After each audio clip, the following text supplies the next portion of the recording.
Hello everyone, welcome to the physics preparation. This is प्रीति।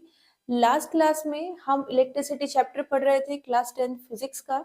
और उसमें हमने कुछ टॉपिक्स को कवर कर लिया था, बट कुछ बाकी थे। उन बाकी के टॉपिक्स को हम आज कवर करने वाले हैं। Okay, so waiting for what, start करते हैं। हमने यहाँ पर चार्ज पढ़ लिया। चार्ज जब फ्लो होगा तो हमें करंट मिलेगी, वो हमने पढ़ ली। नेक्स्ट हमारे पास चार्ज को फ्लो करने के लिए कुछ वर्क करना पड़ेगा, जहां से हमारे पास क्या आता है, पोटेंशियल डिफरेंस मतलब वोल्टेज, वो हमने पढ़ ली है। रेजिस्टेंस क्या होता है, कैसे हम उसको अप्लाई कर सकते हैं, वो हमने पढ़ लिया है। अब नेक्स्ट हमारे पास आता है electric circuit.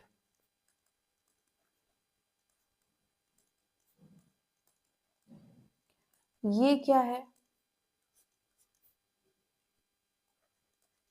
It is a continuous path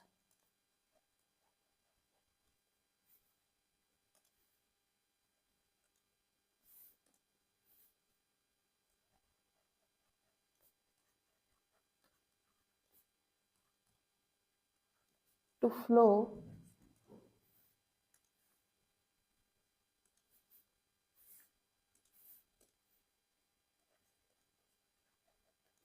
the current. Okay, एक ऐसा कंटिन्यूअस पाथ जहां से करंट फ्लो हो सकती है, उस पाथ को हम क्या बोलते हैं? इलेक्ट्रिक सर्किट बोलते हैं। देखो यहाँ पर हमारे पास जो करंट है ना, उसकी एक नेचर होती है। नेचर ये होती है कि अगर सपोज आपने कुछ वायर्स है उनको कनेक्ट किया हुआ है, और वहां पर इतना सा पीस कम रह गया है मान लो, या कहीं कट आ गया है वायर्स के बीच में, तो करंट फ्लो नहीं हो पाएगी। करंट को फ्लो होने के लिए एक कॉन्टिन्यूअस पाथ चाहिए। जो वायर है, ये जो पाथ है, वो कहीं पर भी ब्रेक नहीं होना चाहिए। तो वो जो कंटिन्यूअस पाथ है, उसी को हम क्या बोलते हैं? इलेक्ट्रिक सर्किट बोलते हैं। अब इस इलेक्ट्रिक सर्किट में हमारे पास बहुत सारे कंपोनेंट्स आ जाते हैं। कंपोनेंट्स मतलब इस इलेक्ट्रिक सर्किट में हम क्या क्या यूज कर सकते हैं। इसमें हम क्या क्या यूज कर रहे हैं? एक सिंपल सा सर्किट हम यहाँ बना सकते हैं। वैसे तो बहुत कुछ हम यूज करते हैं, जैसे हमारे पास यहाँ पर एक होता है पावर सोर्स। पावर सोर्स में भी दो तरह के सोर्स आ जाते हैं, एक करंट सोर्स और एक वोल्टेज सोर्स। यहाँ हम अभी आपके सिलेबस में करंट सोर्स नहीं है, तो उसकी हम बात नहीं करेंगे। वोल्टेज सोर्स पर फोकस करते हैं। वोल्टेज सोर्स क्या करता है? वोल्टेज प्रोवाइड करता है। फॉर एग्जाम्पल हमारे पास जो बैटरी होती है, जो सेल होते हैं, ठीक है। नेक्स्ट हमारे पास की आ जाती है, ठीक है। अच्छा, इस बैटरी का जो सिंबल रहेगा वो क्या रहेगा?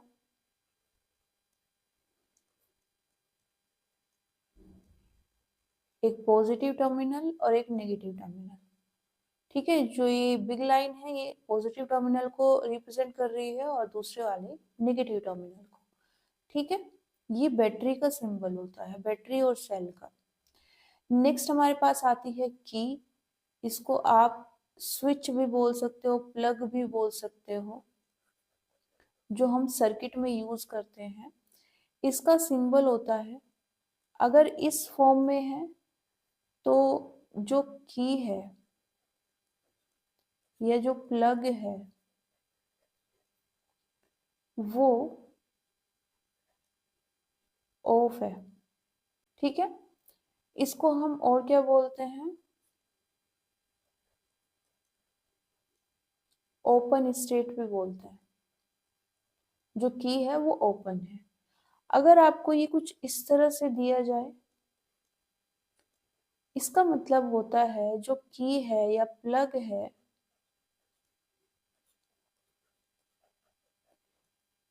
वो ऑन है, और इसी को हम और क्या बोलते हैं? क्लोज स्टेट, ठीक है। अगर आपको ये कंफ्यूजिंग लग रहा है तो आप इसको कुछ इस तरह से कंसीडर कर सकते हो। ये दो वायर्स आ रहे थे, ठीक है, और इनके बीच में ये एक कट की तरह आप यहाँ पर कंसिडर कर सकते हो। ठीक है, और कट होगा तो यहाँ से करंट फ्लो नहीं हो पाएगी, और करंट फ्लो नहीं हो पाएगी तो ये कैसे वर्क करता है, जैसे आप स्विच को ऑफ कर देते हो।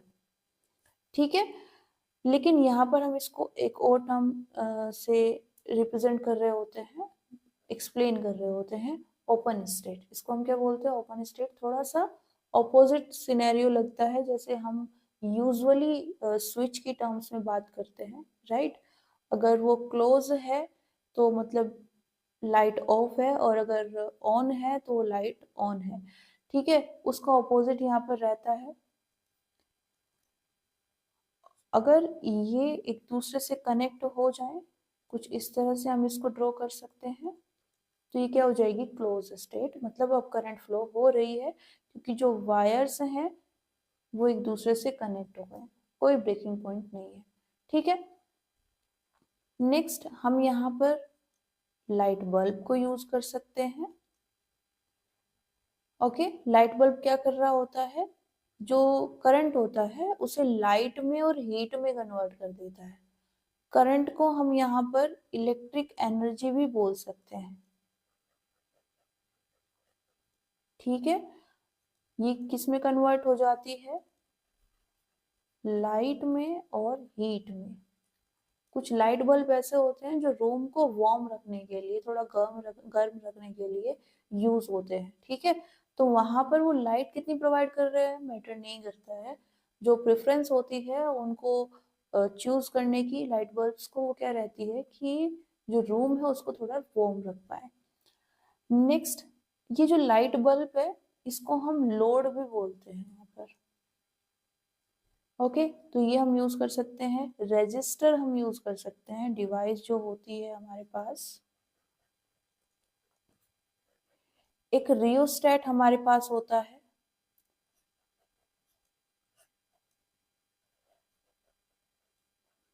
ये क्या होता है, वेरिएबल रजिस्टर होता है। ठीक है, variable resistor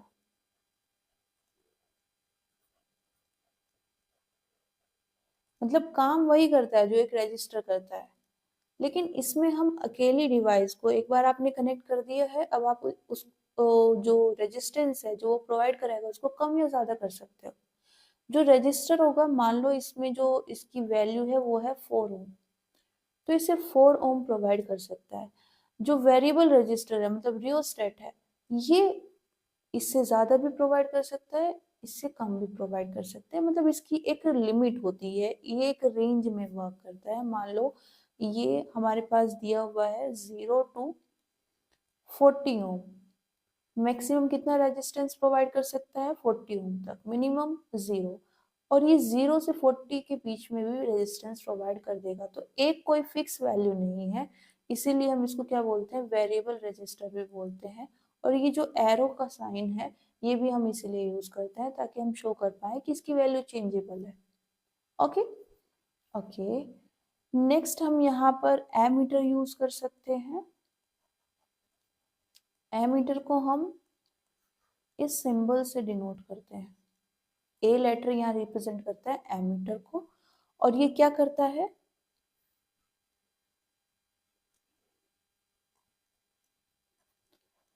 to measure presence and value of current.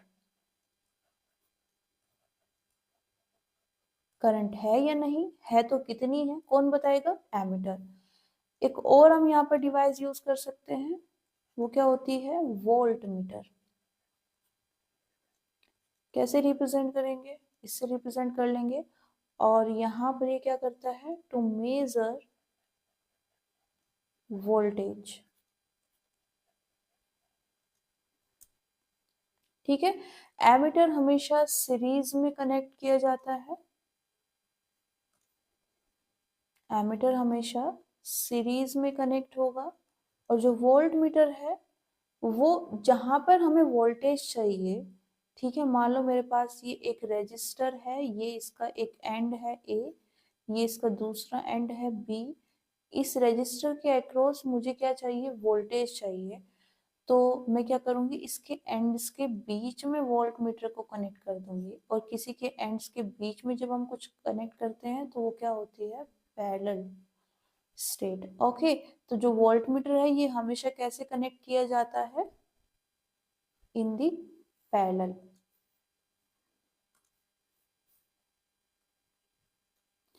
Okay, तो अब अपने सर्किट पर आ जाते हैं। एक सिंपल सा सर्किट यहाँ ड्रॉ कर लेते हैं।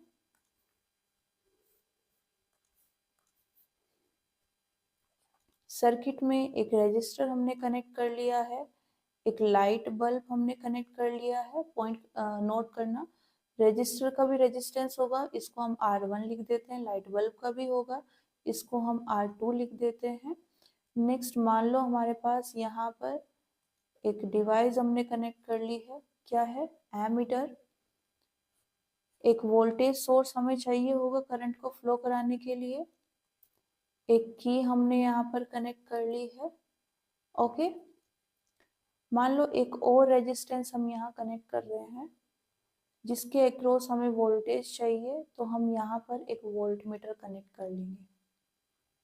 ठीक है, वैसे तो मैं सिंपल फॉर्म में बनाने वाली थी, बट ये सब ऐड हो गए हैं तो ये सिंपल बचा नहीं है। ओके, बट कोई प्रॉब्लम नहीं है, बहुत सारे क्वेश्चन हम यहाँ पर सॉल्व करने वाले हैं, उसमें सिंपल सिंपल फॉर्म भी होंगे आपके पास सर्किट की। यहाँ पर हमारे पास ये हो गया एक कंप्लीट सर्किट। अगर ये किसी पॉइंट पर ब्रेक नहीं हुआ है, ठीक है, ये जो है हमारे पास, ये सब रिप्रेजेंट कर रहे हैं वायर्स को, कनेक्टिंग वायर्स।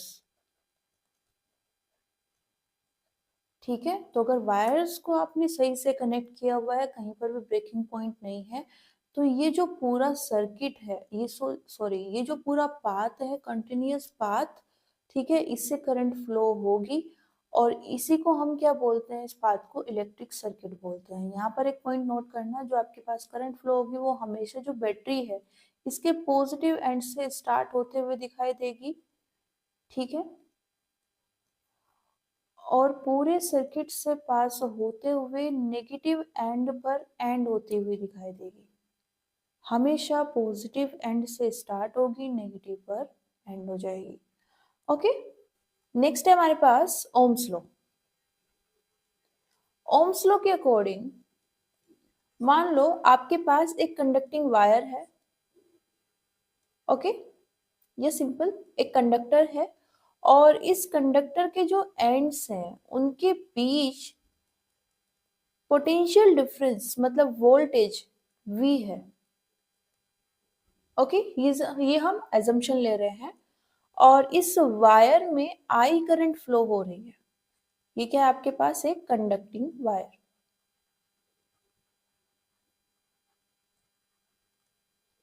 ओके, तो इस लॉ के अकॉर्डिंग अगर आप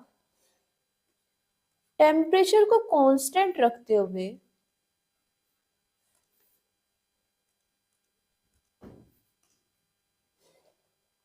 at constant temperature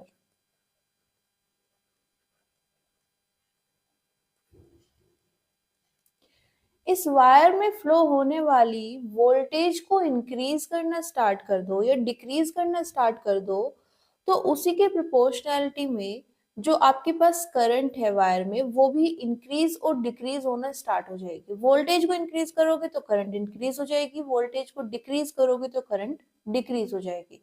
मतलब ओम्स लॉ आपको क्या बताता है, at the constant temperature voltage between the ends of a conductor is directly proportional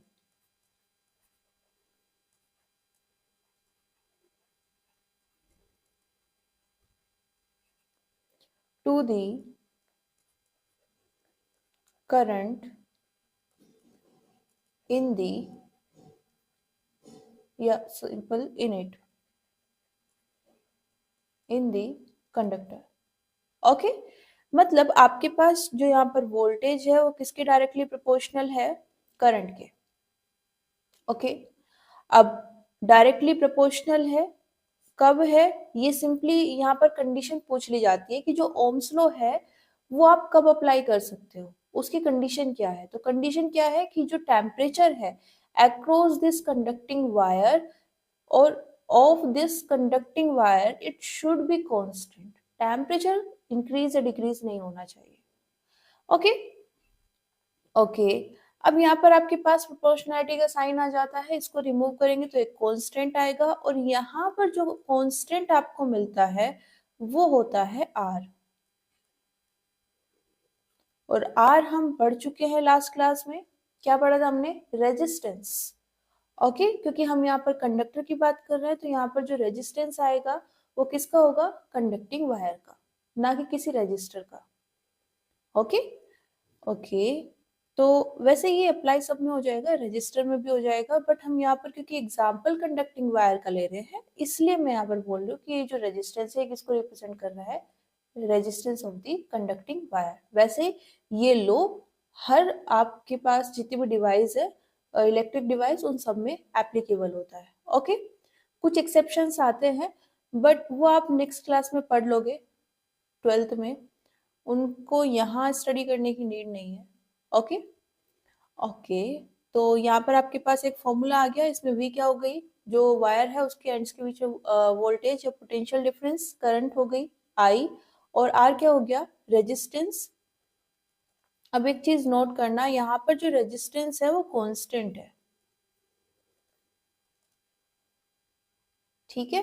constant कब रह सकता है ये, जब आपके पास कंडक्टिंग वायर है उसका जो लेंथ है, जो क्रॉस सेक्शन एरिया है, मतलब जो शेप एंड साइज है उसको आप फिक्स रख रहे हो, उसका मटेरियल आप फिक्स रख रहे हो। जब तक मटेरियल में चेंज नहीं होगा, लेंथ में, एरिया में चेंज नहीं होगा, तब तक रेजिस्टेंस सेम रहेगा।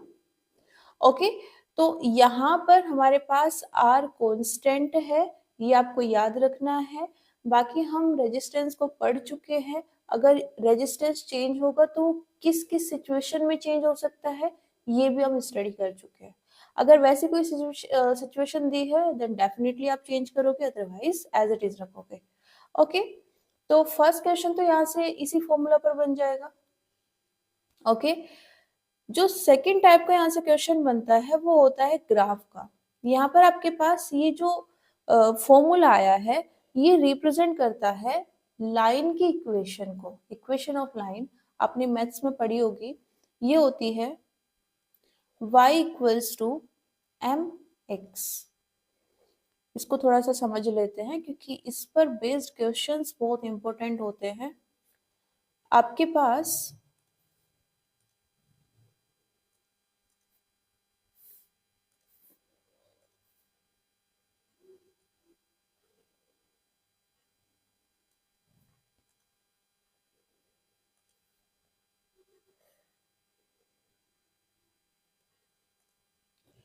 ये एक एक्सिस है जो कि हॉरिजॉन्टल एक्सिस है, इसको हम x से रिप्रेजेंट कर रहे हैं। ओके, और ये जो वर्टिकल है इसको हम y से रिप्रेजेंट कर रहे हैं। ओके, आपके पास x एक्सिस है, y एक्सिस है, यहाँ पर आप एक कर्व ड्रॉ कर सकते हो। वो कर्व ये एक लाइन है। ओके, यहाँ पर आपने ये जो अभी फॉर्म देखी है, this is the equation of line, और अगर आप उसे ग्राफ के थ्रू रिप्रेजेंट करना चाहते हैं तो ये उसका ग्राफ है। ग्राफ में क्या होगा, दो एक्सिस होंगी और एक कर्व होगा। यहाँ पर जो ये कर्व है ये क्या है, एक लाइन है। ओके ओके, अब यहाँ पर हम इसकी बात क्यों कर रहे हैं, क्योंकि यहाँ पर जो हमारे पास फॉर्मूला आया है वो भी इसी फॉर्म का होता है, ठीक है। v equals to I R को y equals to m x से अगर आप कंपेयर करोगे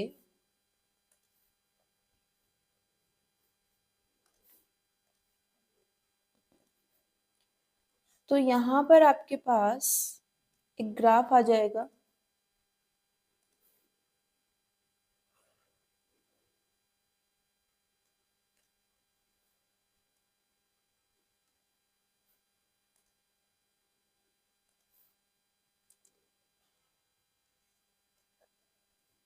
यहाँ पर आप ये जो m है ये यहाँ कांस्टेंट रहता है, ठीक है। वैसे ये स्लोप है, ठीक है। कांस्टेंट में यहाँ आप इसको इससे कंपेयर करोगे तो यहाँ पर जो कांस्टेंट है वो r है, ठीक है। तो यहाँ आपके पास जो m है वो अगर आप यहाँ पर देखो इस ग्राफ में हमने क्या किया है, x एक्सिस पर i को रिप्रेजेंट किया है, y एक्सिस पर v को, ओके। यहाँ पर इस साइड में v है, इधर y है, तो हमने इन दोनों को एक दूसरे के साथ एक्सचेंज कर दिया है। यहाँ पर i और x को, ठीक है, एक्सचेंज किया है। यहाँ पर इस साइड में हमारे पास v है, तो हमने v और y को एक दूसरे से रिप्लेस कर दिया है। इस साइड में i और x एक दूसरे से रिप्लेस हुए हैं, और यहाँ पर जो m रिप्रेजेंट कर रहा था वो यहाँ पर r रिप्रेजेंट कर रहा है। हम यहाँ पर m को क्या बोल रहे थे, स्लोप बोल रहे थे। तो यहाँ पर हमारे पास जो स्लोप होगा वो क्या हो जाएगा, r, ठीक है। अब देखो ये जो लाइन है ये कुछ एंगल बना रही होगी x एक्सिस के साथ में, 30 डिग्री, 40 डिग्री, 50 डिग्री, ठीक है। यहां पर आप स्लोप को लिख सकते हो tan थीटा, और ये जो मैंने सिंबल बनाया है ये किसको रिप्रेजेंट कर रहा है, यहाँ पर एंगल को, ठीक है। इसी को हम और क्या लिख सकते हैं, y divided by x। y axis पर जो भी है वो यहाँ पर आ जाएगा, x एक्सिस पर जो भी है वो यहाँ पर आ जाएगा, और ये किसके इक्वल होगा, tan थीटा के, और tan थीटा को हम क्या बोल रहे हैं, स्लोप, ओके। अब ये सेम चीज आप यहाँ अप्लाई करो जरा। आपके पास y एक्सिस पर कौन है, v, तो y को आप किससे रिप्लेस कर रहे हो, v से। और x एक्सिस पर कौन है, i, तो इसको आप किससे रिप्लेस कर रहे हो, i से। तो यहाँ पर स्लोप किसके इक्वल आ गया है, r के, और r को हम क्या लिख सकते हैं, v बाय आई। सेम चीज आप यहाँ फॉर्मूला से भी निकाल सकते हो, इसको रीअरेंज करोगे v बाय आई क्या हो जाएगा, r हो जाएगा, ठीक है। अब यहाँ पर हमने अभी देखा ये किसके इक्वल होता है, tan थीटा के, और थीटा यहाँ पर क्या है, एंगल है, ओके, एंगल हम बोल रहे हैं। अब यहाँ पर आपको ये tan थीटा क्या है, इसकी वैल्यूज कैसे निकालेंगे, उतनी डेप्थ में जाने की जरूरत नहीं है। यहाँ पर आपको एक मेन चीज याद रखनी है, और उस मेन चीज के लिए ही मैंने इतना सारा ये एक्सप्लेन किया है, अदरवाइज इसकी आपको नीड नहीं थी, ओके। यहाँ पर ये जो थीटा है, जैसे जैसे एंगल इंक्रीज होगा, थीटा मतलब एंगल, जैसे जैसे ये एंगल इंक्रीज होगा वैसे वैसे यहाँ पर रेजिस्टेंस की वैल्यू भी इंक्रीज हो जाएगी। एंगल के इंक्रीज होने से स्लोप इंक्रीज होगा, और स्लोप किसके इक्वल है, आर के, तो आर इंक्रीज हो जाएगा।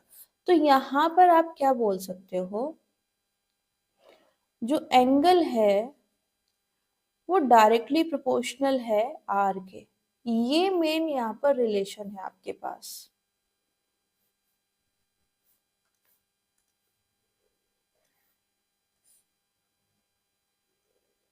ओके। ये किस ग्राफ के लिए है, इस ग्राफ के लिए। यहाँ पर आपके पास जितना ज्यादा एंगल होगा उतना ज्यादा रेजिस्टेंस होगा। आप जिस भी वायर की बात कर रहे हो, जिस भी डिवाइस की बात कर रहे हो, अगर इस वी आई ग्राफ में आपके पास एंगल ज्यादा है तो रेजिस्टेंस ज्यादा आएगा, ठीक है।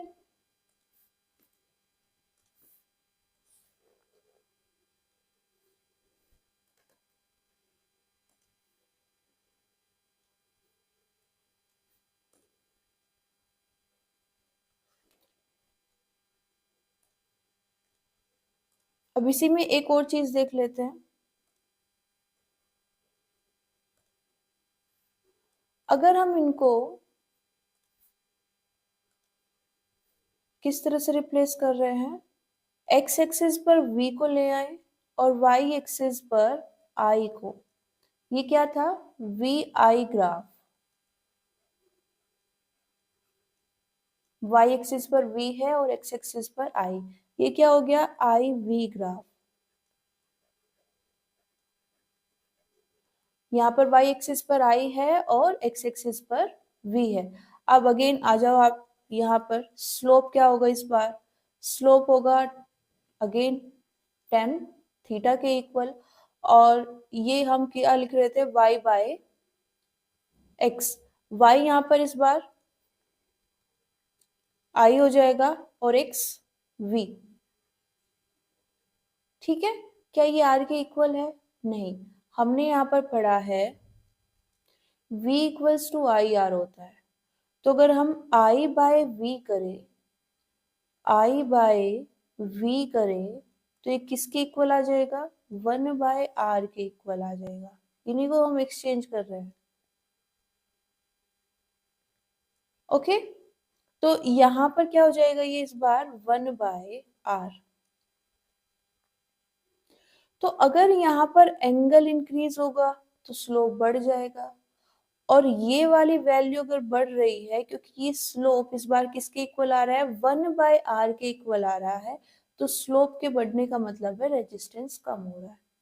तो इस बार आप एक नई रिलेशन यहाँ पर याद रखोगे, क्या, angle is inversely proportional to the resistance. अब देखो, ये इस डिस्कशन में मत लग जाना कि यहाँ पर ये डायरेक्टली या इनवर्सली प्रोपोर्शनल कैसे आ रहा है, हम तो टेन थीटा बोल रहे थे, फिर हम सीधा सीधा थीटा कैसे लिख रहे हैं, एंगल कैसे लिख रहे हैं। यहाँ पर आपको एग्जैक्ट वैल्यू निकालने के लिए नहीं बोला जाएगा, ये मेन पॉइंट है। वो आपसे सिर्फ रिलेशन पूछेंगे, कौन ज्यादा है कौन कम है, ठीक है, कौन मैक्सिमम है कौन मिनिमम है, सिर्फ इतनी डिपेंडेंसी पूछेंगे, और ये डिपेंडेंसी आप यहाँ से निकाल सकते हो। ये एग्जैक्ट रिलेशन नहीं है, एग्जैक्ट रिलेशन ये है, slope equals to 1 by R, या tan theta equals to 1 by R. यहाँ पर हम एंगल को इनवर्सली प्रोपोर्शनल लिख रहे हैं जस्ट बिकॉज हम सिर्फ डिपेंडेंसी जानना चाहते हैं, और इतनी इंफॉर्मेशन से हमारा काम हो जाएगा। ठीक है, अब आपको यहाँ पर क्या याद रखना है, अगर क्वेश्चन में, क्वेश्चन को ध्यान से पढ़ना है, अगर आपको क्वेश्चन में आई वी ग्राफ दिया हुआ है और वो रिलेशन जानना चाहते हैं बिटवीन एंगल एंड रेजिस्टेंस, तो आप ये रिलेशन यूज करोगे। ठीक है, और अगर उन्होंने यहाँ पर वी आई ग्राफ की बात की है, ठीक है, वी आई ग्राफ में आप ये रिलेशन यूज करोगे। क्लियर है?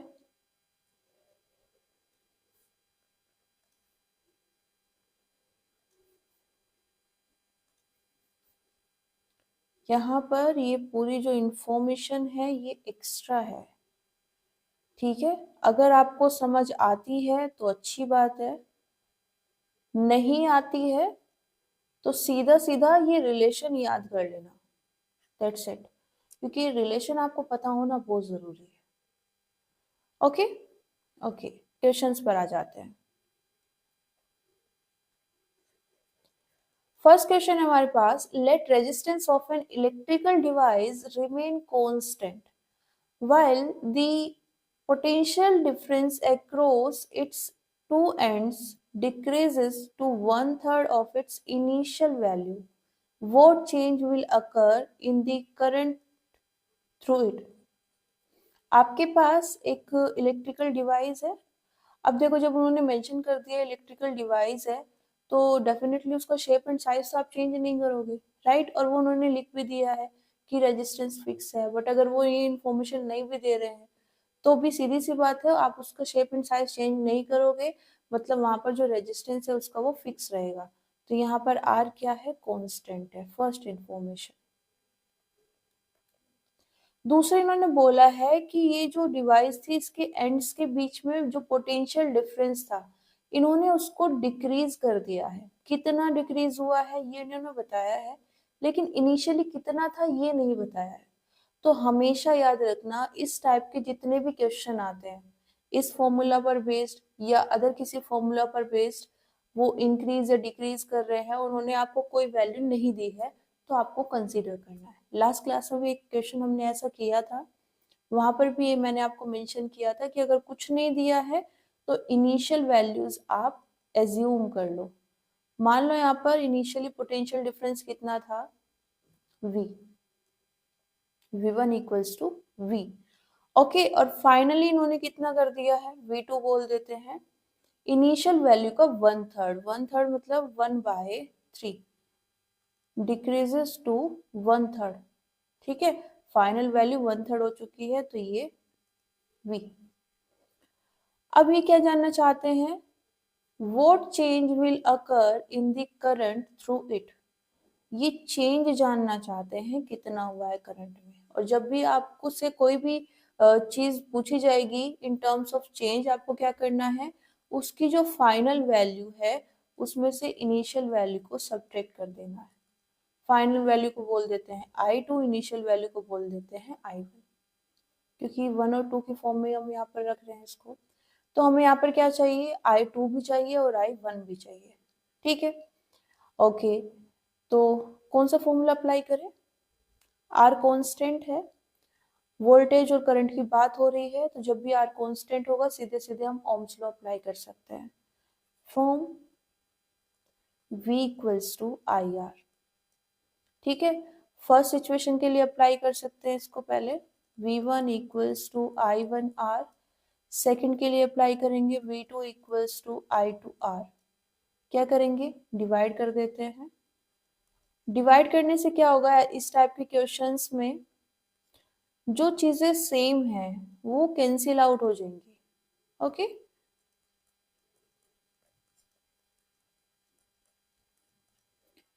कितना आ गया, V1, V होता है हमारे पास यहाँ पर, और ये है 1/3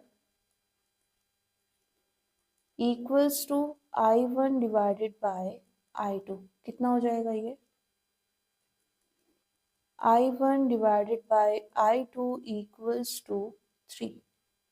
ठीक है, तो यहाँ से हमारे पास क्या आया है, I1 is equals to 2 times of I2। ये हमारे पास रिलेशन आ गई।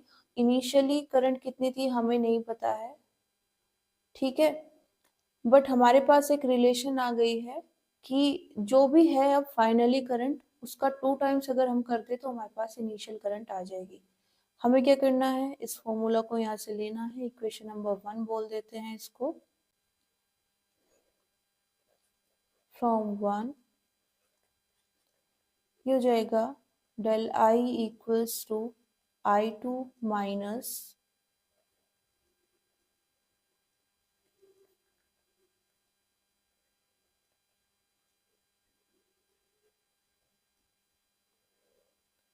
ओके। और अगर आपको यहाँ पर ये इनिशियल करंट की टर्म्स में चाहिए, वैसे तो उन्होंने मेंशन नहीं किया है, बट कोई बात नहीं, इसको हम निकाल लेते हैं I2 को इन टर्म्स ऑफ I1। तो ये कितना आ जाएगा, तो करंट में कितना चेंज हुआ है, पहले जितनी भी करंट थी अब उसकी हाफ हो चुकी है। ठीक है,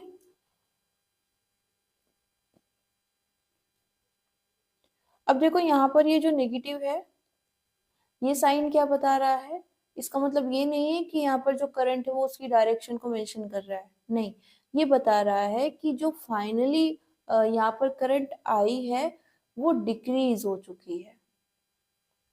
ठीक है, अगर यहाँ पर पॉजिटिव साइन आता, यहाँ पर आप हमेशा फाइनल माइनस इनिशियल कर रहे होते हैं, तो आपके पास अगर फाइनल वैल्यू बड़ी होगी तो पॉजिटिव साइन आएगा, क्योंकि नेगेटिव साइन आ रहा है मतलब फाइनल वैल्यू छोटी है, और फाइनल वैल्यू छोटी है तो जो करंट है वो डिक्रीज हुई है। ठीक है, ओके। अब नेक्स्ट आपके पास हमें दिया हुआ है, calculate the least count of ammeter and the reading shown in the figure. हमारे पास देखो ये जो फिगर है इसमें यहाँ पर सेंटर में ए लिखा हुआ है, मतलब ये एक जो डिवाइस है हमारे पास एमीटर, उसके स्केल को रिप्रेजेंट कर रहा है। ठीक है, क्या पूछा है इन्होंने, बोला है कि इसकी लीस्ट काउंट हमें कैलकुलेट करनी है। ओके, दूसरा यहाँ पर जो रीडिंग आ रही है, इन्होंने एरो के थ्रू एक रीडिंग को शो किया है, उस रीडिंग को हमें यहाँ पर बताना है। तो कैसे कर सकते हैं, देखो एमीटर की सिचुएशन आपको दी जाए या फिर वोल्ट मीटर, ठीक है। लीस्ट काउंट या रीडिंग दोनों में सेम तरह से मेजर होगी। कैसे? लीस्ट काउंट कैसे निकालनी है? आपको जो स्केल दी गई है उसमें 0 से स्टार्ट हो रही होंगी वैल्यूज। देखो यहाँ पर 0 है, ये 0.5 है, ये 1 एम्पियर है। मतलब ये जो स्केल है मैक्सिमम कितने करंट को मेजर कर सकती है? 1 एम्पियर को। ठीक है। तो लीस्ट काउंट में हमें क्या चाहिए होता है? Maximum value. वोल्टेज है तो वोल्टेज की, करंट है तो करंट की, divided by number of divisions. Maximum value कितनी है यहाँ पर इस केस में? 1 एम्पियर। नंबर ऑफ डिविजन्स, ये आपको यहाँ पर जो डॉट्स दिखाई दे रहे हैं ये आपको ये लाइंस की टर्म में दिए जा सकते हैं, इनको आप काउंट कर सकते हो। ठीक है, तो काउंट कर लेते हैं इसको।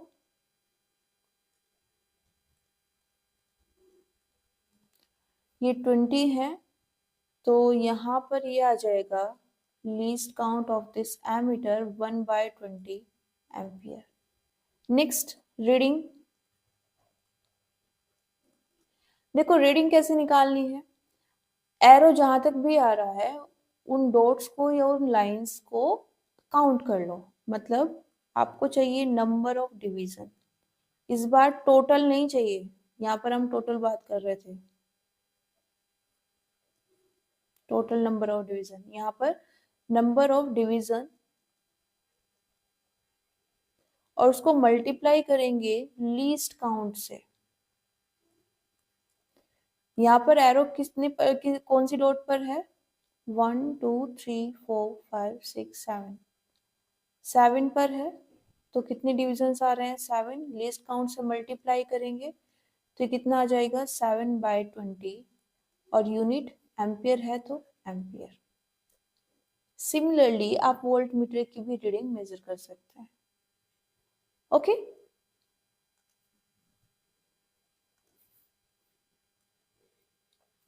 नेक्स्ट क्वेश्चन आपके पास है, V I graph for two conducting wires A and B are as shown if both wires are of the same length and same diameter, which of the two is made of a material of high resistivity? आपके पास दो graph दिए हुए हैं, ये first part है, ये second part है। First part पर फोकस कर लेते हैं। इसमें वी आई ग्राफ आपको दिया गया है। ठीक है, ओके।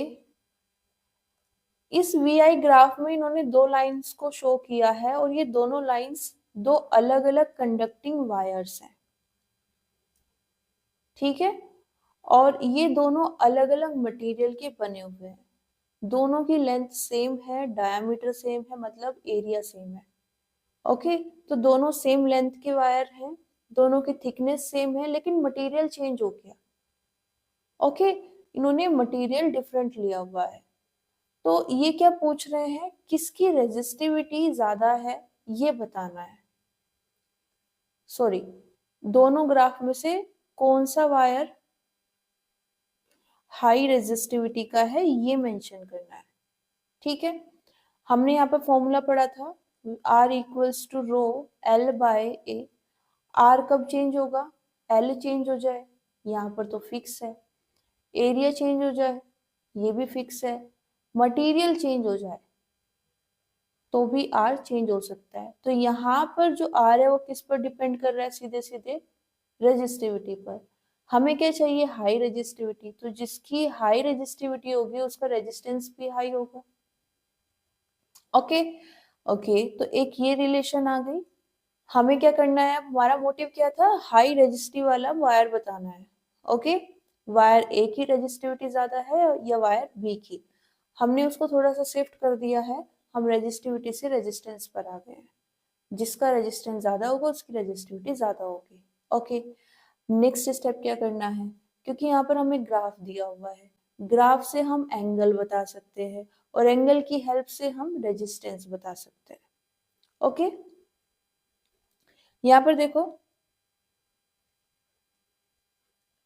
किसका एंगल ज्यादा है।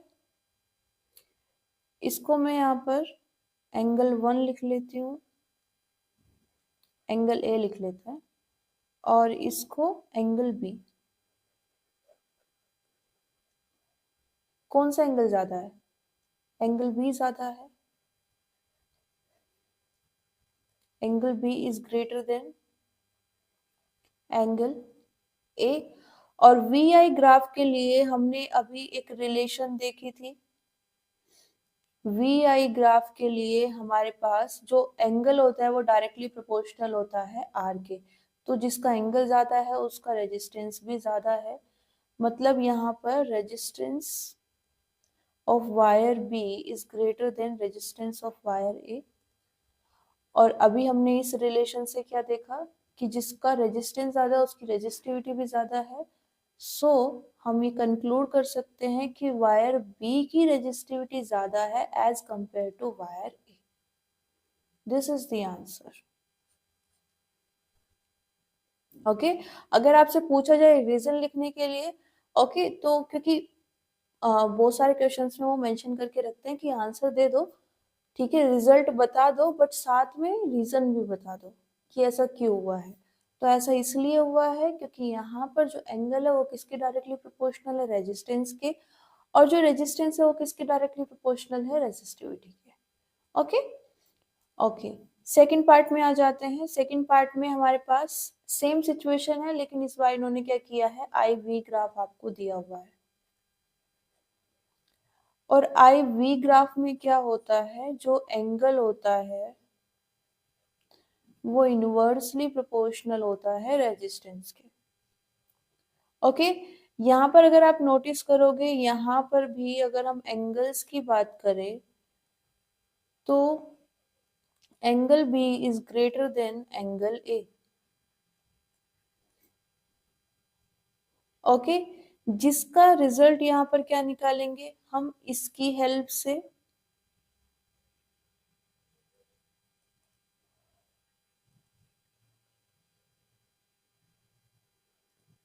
One by R B is greater than one by R A. Cross multiply करेंगे, क्या आ जाएगा, resistance of wire A is greater than resistance of wire B. अगर आप डायरेक्टली यहां से इस रिजल्ट पर आ सकते हैं तो बहुत अच्छी बात है। अगर नहीं आ पा रहे हैं तो कोई बात नहीं, प्रैक्टिस करोगे आ जाओगे।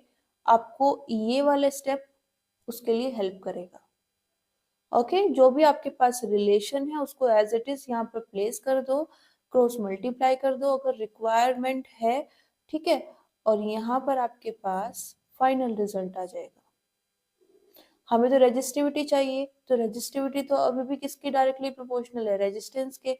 ये फॉर्मूला चेंज नहीं होगा कभी भी, ठीक है। ग्राफ में वी आई ग्राफ दे या आई वी ग्राफ दे, उससे एंगल और रेजिस्टेंस की रिलेशन चेंज होगी, ये रिलेशन हमेशा सेम रहेगी। तो यहाँ पर क्योंकि रेजिस्टेंस वायर ए का ज्यादा है तो रेजिस्टिविटी भी किसकी ज्यादा होगी? Of wire A. Reason, because R is directly proportional to the resistivity। Clear है? ओके, बहुत सिंपल क्वेश्चंस यहाँ से बनते हैं, लेकिन वही है, अगर आपको कॉन्सेप्ट क्लियर नहीं है तो प्रॉब्लम आ जाएगी। ओके, नेक्स्ट है हमारे पास यहाँ पर इलेक्ट्रिक पावर।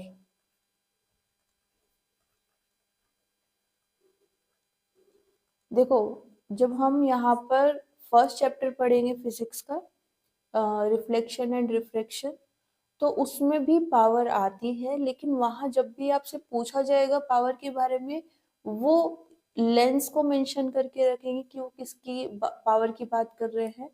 ओके, अगर लेंस वाले की बात करेंगे तो लेंस मेंशन कर देंगे, और अगर इस चैप्टर से रिलेटेड पावर की बात कर रहे होंगे तो वो भी वो आपको मेंशन कर देंगे। बस वो आपको वहां से निकालना आना चाहिए इंफॉर्मेशन को, ठीक है। उन्होंने वायर की बात की हुई है, रेजिस्टेंस की बात कर रहे हैं, करंट पोटेंशियल डिफरेंस की बात कर रहे हैं, तो सीधी सी बात है वो इलेक्ट्रिक पावर की बात कर रहे हैं, ना कि power of a lens. Okay, first point. Second point, होती क्या है इलेक्ट्रिक पावर? क्या होती है? rate at which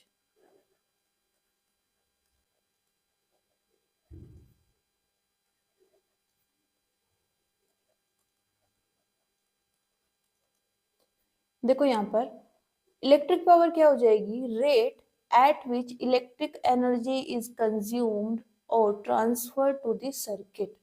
आपके पास कोई सर्किट है, उसमें आपके पास पावर सोर्स होगा, जहां से आपको पावर मिल रही होगी। किससे मिलती है हमें पावर, वोल्टेज सोर्स से। जो भी आप बैटरी यूज कर रहे हैं, आप सेल यूज कर रहे हैं, वो हमें क्या प्रोवाइड कराता है, पावर। ठीक है, अब वो हमें मतलब उस सर्किट को पावर प्रोवाइड करा रहा है। तो इन 1 सेकेंड वो कितनी करंट आपको सॉरी वो कितनी इलेक्ट्रिक एनर्जी आपको प्रोवाइड करा सकता है, वो हो जाती है आपके पास इलेक्ट्रिक पावर। ठीक है, जब आपके पास चार्ज फ्लो होता है तो हम वहां पर उसको एनर्जी की टर्म में भी पढ़ लेते हैं। ठीक है, क्योंकि चार्ज पार्टिकल मूव कर रहे हैं, उनके पास एनर्जी आ रही है, तो हम एक वे में उसको ले जाकर बोल सकते हैं कि आपके पास जब करंट फ्लो हो रही है तो इलेक्ट्रिक एनर्जी फ्लो हो रही है। आपको जो वोल्टेज सोर्स दिया गया है वो क्या प्रोवाइड करा रहा है, इलेक्ट्रिक एनर्जी प्रोवाइड करा रहा है। ठीक है, तो यहाँ पर रेट की जब हम बात करते हैं, रेट का सीधा सा मतलब होता है आपके पास जो भी क्वांटिटी है, सॉरी जो भी क्वालिटी है, उस क्वालिटी को टाइम से डिवाइड कर दो। ठीक है, यहाँ पर आप पावर की बात कर रहे हो तो पावर हो जाएगा इलेक्ट्रिक एनर्जी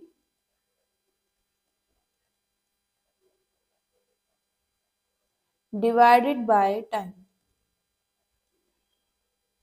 ठीक है, electric energy divided by time, इसी को हम क्या बोल रहे हैं, rate of electric energy. Okay, या वो रेट जिस पर हम इलेक्ट्रिक एनर्जी को सर्किट को प्रोवाइड करा रहे हैं। ओके, या फिर सर्किट कंज्यूम कर रहा है, क्योंकि उसको जितना प्रोवाइड कराओगे उतना ही वो कंज्यूम करेगा। तो ये तो आप कंजप्शन की टर्म में बोल लो, ये उसको आप कितना ट्रांसफर कर रहे हो उसकी टर्म में बोल लो। ओके, तो आपके पास यहाँ से एक फॉर्मूला ये आ जाएगा। इलेक्ट्रिक एनर्जी को हम यहाँ पर W से ही रिप्रेजेंट कर रहे हैं। ठीक है, से ही का मतलब यहाँ पर क्या है, हमने जब वोल्टेज की बात की थी तो वहां पर हमने वर्क डन की बात की थी। ठीक है, और उस वर्क डन को भी हमने W से रिप्रेजेंट किया था। ओके, तो कंफ्यूज मत होना, यहाँ पर इलेक्ट्रिक एनर्जी की जब हम बात कर रहे हैं तो हम उसको क्या बोल रहे हैं, W। ठीक है, इलेक्ट्रिक एनर्जी ये वो एनर्जी है जिसको आपका सर्किट कंज्यूम कर रहा है। ओके, ओके, तो यहाँ से एक ये फॉर्मूला आ जाता है जिस पर बेस्ड आपको डेफिनेशन मिलती है। दूसरा, यहाँ पर जब आप यहाँ पर इन चीजों को सॉल्व करते हो, इलेक्ट्रिक एनर्जी का यहाँ पर फॉर्मूला आप प्लेस कर सकते हो, W इक्वल्स टू वही जो हमने अभी बात की, VQ। ठीक है, वहां हम वर्क डन की बात कर रहे थे, बट डिफरेंस कुछ नहीं है। जो आप वर्क डन कर रहे हो वही यहाँ पर एनर्जी की टर्म में स्टोर हो रहा है। ओके, तो ये फॉर्मूला आप यहाँ पर यूज कर सकते हो। पावर को आप कैपिटल P से यहाँ रिप्रेजेंट करते हो, इसको यहाँ प्लेस करके सोल्व करोगे तो ये आपके पास आ जाएगा कुछ ये। ठीक है, इसी को आप फर्दर क्या लिख सकते हो, Q/T क्या होता है, I, charge divided by time, current. तो एक फॉर्मूला ये आ गया, दूसरा फॉर्मूला ये, तीसरा फॉर्मूला ये। अब यहाँ पर ये V और I की टर्म में आया है, आप ओम्स लॉ को यूज कर सकते हो और इसे V और R की टर्म में भी निकाल सकते हो, V²/R। ठीक है, और इसको आप I और R की टर्म में भी निकाल सकते हो, I²R। क्लियर है, पता कैसे चलेगा कि कब कौन सा यूज करना है, आपको जो क्वेश्चन में जो इन्फॉर्मेशन दी गई है, ये मत करना कि आपको इन्फॉर्मेशन कुछ और दी है, फॉर्मूला आपने किसी दूसरे को यूज कर दिया। ठीक है, सीधी सी चीज ये है कि देखो, आप यूज तो कोई भी फॉर्मूला कर सकते हो, लेकिन वहां से स्टेप्स बढ़ जाएंगे आपको मेन रिजल्ट तक आने के लिए। ठीक है, तो फाइनल देखो, यहाँ पर आपको ये जो फॉर्म्स दी गई है, ये उन स्टेप्स को कम करने के लिए दी गई है। आपका जो एक्स्ट्रा काम है वो पहले ही कर दिया गया है। ठीक है, मान लो आपको यहाँ पर आई और आर चाहिए था, आपको ये फॉर्मूला याद था वी और आई का, तो आपको क्या करना पड़ेगा, यहाँ से रिप्लेसमेंट करने पड़ेंगे, इस फॉर्म तक आना पड़ेगा। तो अगर आप ये फॉर्म यूज कर रहे हो, आना आपको यहीं पर है, लेकिन वो स्टेप्स तो बढ़ गए ना, तो वो स्टेप आपके पहले ही कम कर दिए हैं। तो आपको क्या करना है, एक तो इन फॉर्मूलाज को याद रखना है, प्रैक्टिस कर सकते हो, क्योंकि अगर निकालने पर जाओगे कि हाँ एग्जाम में बैठ के हम निकाल लेंगे तो टाइम वेस्ट होगा, वैसे भी स्ट्रेस इतना ज्यादा होता है, डिवाइड का मल्टीप्लाई कर देते हैं बच्चे और मल्टीप्लाई का डिवाइड। ठीक है, तो बेटर है आप इन फॉर्मूलाज को अलग से किसी पेपर पर नोट कर लो और उनको प्रैक्टिस करो, रिवाइज करो, लिखकर, बोलकर, सुनकर या सुनाकर, जैसे भी कर सकते हो उनको प्रैक्टिस करो। ठीक है, ताकि जब आपके पास क्वेश्चन आए तो एटलीस्ट आपके पास सारे क्वेश्चन, सारे जो आपके पास फॉर्मूलाज हैं वो सब याद हो। ठीक है, दूसरा, आपको ध्यान से पढ़ना है कि क्या इंफॉर्मेशन दी गई है, किस चीज के बारे में वो बात कर रहे हैं। ठीक है, देन आपको आगे प्रोसीड करना है। ओके, देखो स्टेप्स यही होते हैं किसी भी क्वेश्चन को सॉल्व करने के, बट ज्यादा एम्फेसाइज इसलिए कर रही हूँ क्योंकि स्टूडेंट्स यहीं पर चीजों को गलत कर देते हैं। ओके ओके, नेक्स्ट हमारे पास क्वेश्चन आ जाता है, an electric kettle is rated, हमने यहाँ पर ऐसा यूनिट की बात नहीं की, उसकी यहाँ पर आपको जरूरत पड़ेगी एसआई यूनिट ऑफ पावर। अगर आप इसको फॉर्मूला से निकालो, देखो इलेक्ट्रिक एनर्जी की हम यहाँ पर अगर बात करें, स्टार्टिंग में हमने जब वर्क डन की बात की थी तब हमने यहाँ पर मेंशन भी किया था कि जो वर्क है और जो आपकी एनर्जी भी है, वो कोई भी एनर्जी है, दोनों की जो एसआई यूनिट होती है वो सेम होती है, और क्या है, जूल डिवाइडेड बाय टाइम मतलब सेकंड। तो पावर की जो यूनिट आ गई वो क्या हो गई, जूल पर सेकंड। इसी को आप और क्या बोल सकते हो, वाट। कैपिटल डब्ल्यू से हम इसको रिप्रेजेंट करते हैं, capital W always. Okay, what. Next question पर आ जाते हैं, an electric kettle is rated 230 volt 1000 watt, calculate the resistance of its heating element when in operation। यहाँ पर आपको जो वोल्टेज दी गई है वो कितनी है, 230 वोल्ट, वाट डब्लू की बात कर रहे हैं, सॉरी वाट दिया है, डब्लू वाट को रिप्रेजेंट कर रहा है, तो किसकी बात कर रहे हैं, पावर की, 1000 watt. Calculate the resistance of its heating element, resistance चाहिए, कौन सा फॉर्मूला यूज करें, देखकर आप सीधे सीधे बता सकते हो, वी पी और आर तीनों इस फॉर्मूला में है, तो यही यूज कर लेते हैं। कितना आ जाएगा, P equals to V square upon R, R चाहिए तो ये हो जाएगा V square upon P, 230 square divided by 1000। ठीक है, यहां से जो आपका आंसर आएगा वो किस में आएगा, ओम। क्लियर है। अब यहाँ पर एक और चीज आप नोट कर सकते हो,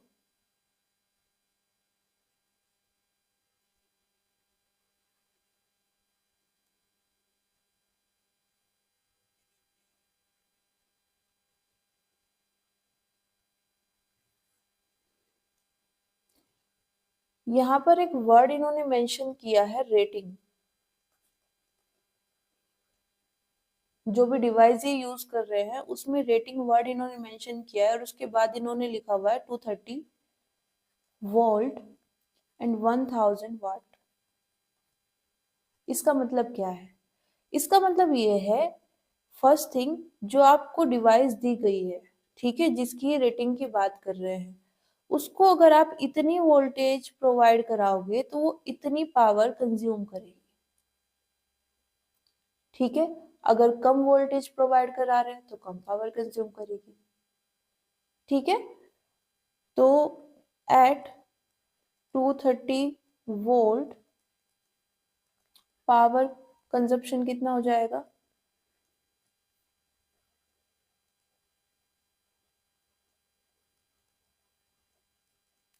1000 वाट।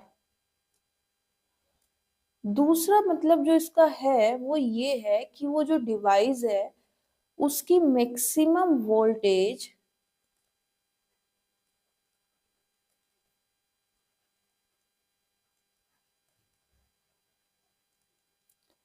सिर्फ 230 ही हो सकती है। अगर इससे ज्यादा वोल्टेज आपने उसे प्रोवाइड कराई तो वो डैमेज हो जाएगी। ठीक है, तो पावर रेटिंग हो गई, ये जो यहाँ पर आपको बताई गई है पावर, ये पावर रेटिंग हो गई, ये वोल्टेज रेटिंग हो गई। इतनी वोल्टेज पर ये इतनी पावर कंज्यूम करेगा। इससे ज्यादा अगर आप इसको वोल्टेज प्रोवाइड कराओगे तो ये डैमेज हो जाएगा। इन शॉर्ट वो ये आपको बताना चाह रहे हैं। ठीक है, बाकी हमने जो यहाँ पर क्वेश्चन सॉल्व किया है उसमें इतनी इंफॉर्मेशन की जरूरत नहीं थी, पर ऐसे क्वेश्चंस आपके पास आएंगे जहाँ पर ये इंफॉर्मेशन आपको जरूरी है पता होना। ठीक है, तो ये आपके पास, यहाँ आप इसको सॉल्व कर लेना, आंसर आ जाएगा ओम में। हम नेक्स्ट क्वेश्चन पर चलते हैं। The power of an electric heater is 1100 watt if the potential difference between the two terminals of heater is 220 volt। Power कितनी दी हुई है और वोल्टेज है हमारे पास 220 volt. Find the current flowing in the circuit. Current चाहिए, कौन सा फॉर्मूला यूज कर सकते हैं? P equals to V I, right. तो यहां से I कितना आ जाएगा? P by we.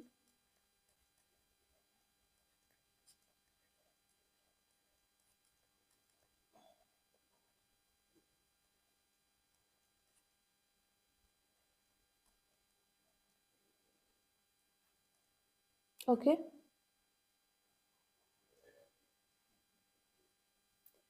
नेक्स्ट,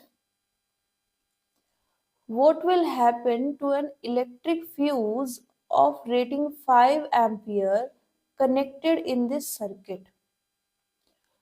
आपके पास कितनी करंट फ्लो हो रही है? अगर पावर इतनी है, वोल्टेज इतनी है, तो 5 एम्पियर की करंट फ्लो हो रही है। अब ये बोल रहे हैं कि इन्होंने इस सर्किट में एक इलेक्ट्रिक फ्यूज यूज किया है। इलेक्ट्रिक फ्यूज, फ्यूज का नाम आपने सुना होगा। इसमें अंदर क्या होता है? एक वायर होता है, ठीक है, और ये वायर हम ऐसा सिलेक्ट करते हैं जिसका मेल्टिंग पॉइंट कम हो। ठीक है, अब इसका यूज क्या होता है? अगर ओवरलोड हो जाए, ठीक है, तो ये क्या करता है, जो सर्किट है उसको प्रोटेक्ट करने के लिए खुद को मेल्ट कर लेता है। ठीक है, खुद को मेल्ट कर लेता है, इनकी मतलब जब टेम्परेचर ज्यादा बढ़ेगा तो वो खुद ही मेल्ट हो जाएगा। ठीक है, तो यहाँ पर क्या हो रहा है, जब वो मेल्ट हो गया सर्किट ब्रेक हो जाएगा, करंट फ्लो नहीं हो पाएगी, और जब करंट फ्लो नहीं हो पाएगी तो कोई भी डिवाइस डैमेज नहीं होगी, वो बच जाएगी। ठीक है, तो एक प्रोटेक्शन की तरह यहाँ पर वर्क करता है फ्यूज। अब यहाँ पर फ्यूज की भी रेटिंग होती है। ठीक है, अब ये तो आप समझ ही गए होंगे, रेटिंग का मतलब क्या है? Maximum value. तो फ्यूज की रेटिंग इन्होंने दी हुई है 5 एम्पियर। इसका मतलब क्या है कि हमने एक ऐसा फ्यूज यहाँ पर यूज किया है जो मैक्सिमम 5 एम्पियर के करंट को ही हैंडल कर सकता है। ओके, फ्यूज रेटिंग है, मान लो इसमें इन्होंने कितना लिखा है? 5 एम्पियर है रेटिंग। ठीक है, इसका मतलब क्या है? Fuse can handle maximum 5 ampere current. अगर इससे ज्यादा करंट आपने इसको प्रोवाइड करा दी तो ये क्या हो जाएगा? मेल्ट हो जाएगा, और जो सर्किट है वो ब्रेक हो जाएगा। ठीक है, तो इस क्वेश्चन में क्या पूछ रहे हैं कि ठीक है, आप हमने इतनी वोल्टेज प्रोवाइड कराई, इतनी पावर उसने कंज्यूम की, तो फर्स्ट थिंग तो ये बता दो कि करंट कितनी है, करंट है 5 एम्पियर। अभी बोल रहे हैं कि हमने यहाँ पर जो फ्यूज यूज किया है उसकी रेटिंग भी कितनी है, 5 एम्पियर। ठीक है, तो क्या होगा, वो डैमेज होगा, बचा रह जाएगा। तो आंसर है मैक्सिमम करंट 5 एम्पियर ही चाहिए। ठीक है, और 5 एम्पियर ही है, इससे ज्यादा अगर हुई तो फ्यूज डैमेज हो जाएगा। अभी वो इतनी करंट को हैंडल कर सकता है, तो आंसर क्या रहेगा यहाँ पे?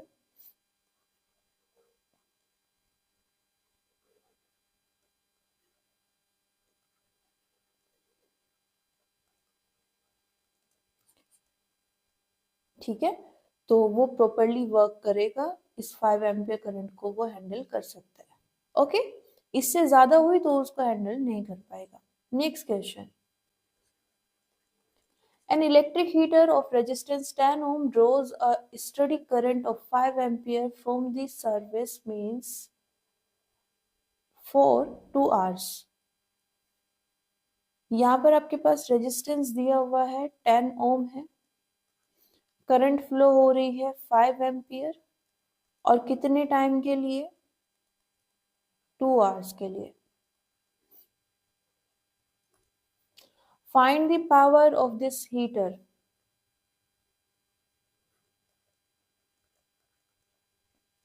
ठीक है, and the amount of energy consume by the heater in kilowatt hour. यहाँ पर ये क्या पूछ रहे हैं, पावर पूछ रहे हैं। पहले तो यही निकाल लेते हैं, कैसे निकाले, from P equals to I square R, ये यूज कर सकते हैं। ओके, तो यहां से पावर कितनी आ जाएगी,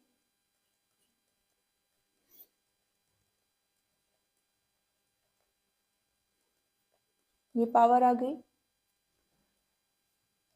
सेकंड क्या पूछ रहे हैं, the amount of energy consumed by the heater, किसकी वैल्यू पूछ रहे हैं, W की।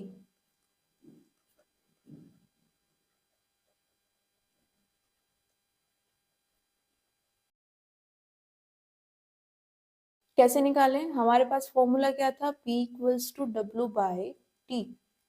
हमें W चाहिए तो क्या हो जाएगा, ये P इंटू T, तो 250 इंटू 2, और यूनिट क्या आ जाएगी, WH। W यहाँ रिप्रेजेंट कर रहा है वाट को, हमारी वैल्यू वाट में ही आई थी, और T यहाँ पे इन्होंने टाइम दिया हुआ है आवर्स में। ठीक है, तो यहाँ पर इसके लिए H आ जाएगा, कितना आ जाएगा ये,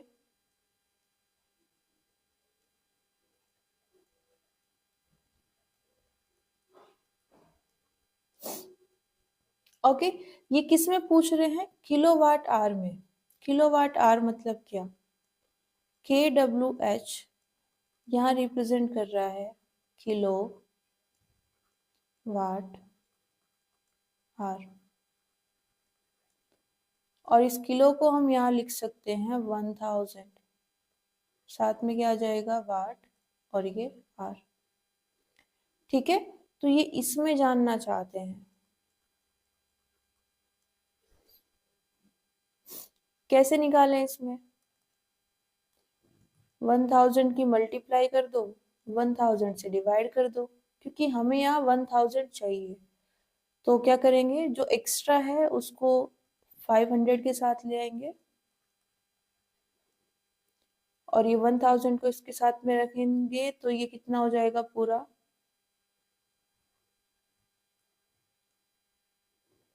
किलो वाट आर।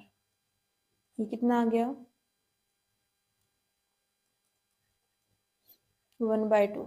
ये आप सीधा सीधा भी निकाल सकते थे, अगर नहीं निकाल पा रहे हैं तो ये आप यूज कर सकते हैं मेथड। देखो यहाँ पर चीजों को डायरेक्ट सोल्व करने के मेथड हैं, उसमें कोई प्रॉब्लम नहीं है। ओके, बट अगर आप नहीं कर पा रहे हैं तो ये आप नोट कर सकते हैं, ये रिलेशन जरूर याद रखना। ठीक है, यहाँ पर 1 किलो वाट आवर किसको रिप्रेजेंट कर रहा है, वाट आवर यहाँ पर एनर्जी की यूनिट आ रही है। यहाँ पर अगर आप देखोगे W की अगर आपको यूनिट चाहिए तो वो क्या होती है, SI यूनिट जूल होती है। लेकिन अगर आप यहाँ इस फॉर्मूला की टर्म्स में निकालो तो W किसके इक्वल आ जाएगा, P इंटू टी P की यूनिट क्या आ जाएगी वाट और T की यूनिट आर। तो यहाँ पर वाट आर किसकी यूनिट आ गई, एनर्जी की। उसमें यहाँ पर इन्होंने K मेंशन कर दिया जो कि किसको रिप्रेजेंट कर रहा है, किलो को।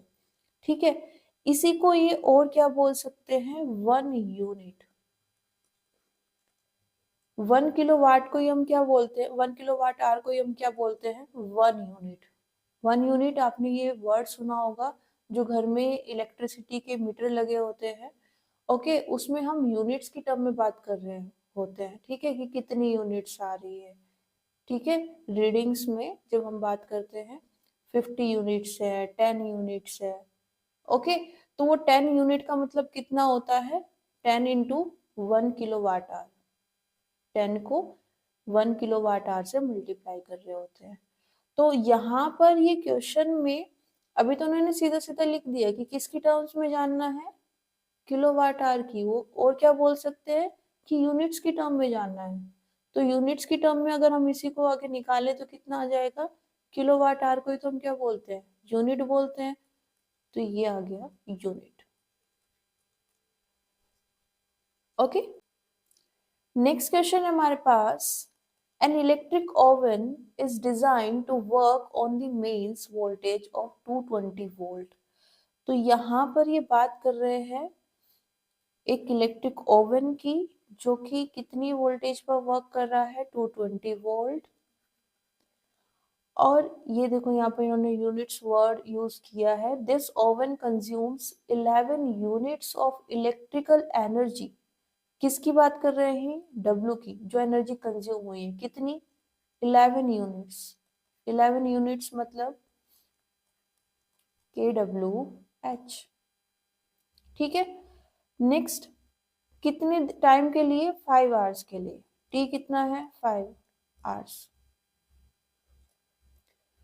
क्या जानना चाहते हैं, फर्स्ट पार्ट में पावर कैसे निकाले, W/T 11 डिवाइडेड बाय 5, कितना आ जाएगा, ये किलोवाट आवर में था, ये टाइम आर में आया है, तो ये कितना आ गया, 11/5 किलोवाट। ठीक है, किलो का आप और क्या लिख सकते हो, 10⁻³ वाट। ओके, नेक्स्ट इन्होंने क्या पूछा है, current drawn by the oven. Current drawn by the oven, I जानना है, आई कैसे निकालें। पी हमारे पास आ चुका है, वी आई वाला फॉर्मूला यूज कर लेते हैं। आई कितना आ जाएगा, P/V 11,000 divided by 5 into 220 volt. ठीक है, यहां से आप जब सोल्व करेंगे तो जो वैल्यू आएगी वो एम्पियर में आएगी। ठीक है, okay, next and last, resistance of oven when it is red hot. तो यहाँ पर आपको रेजिस्टेंस निकालना है, कौन सा फॉर्मूला यूज कर सकते हैं, हम यहाँ पर यूज कर रहे हैं P = V²/R। R कितना आ जाएगा, V²/P। V की वैल्यूज को प्लेस करेंगे,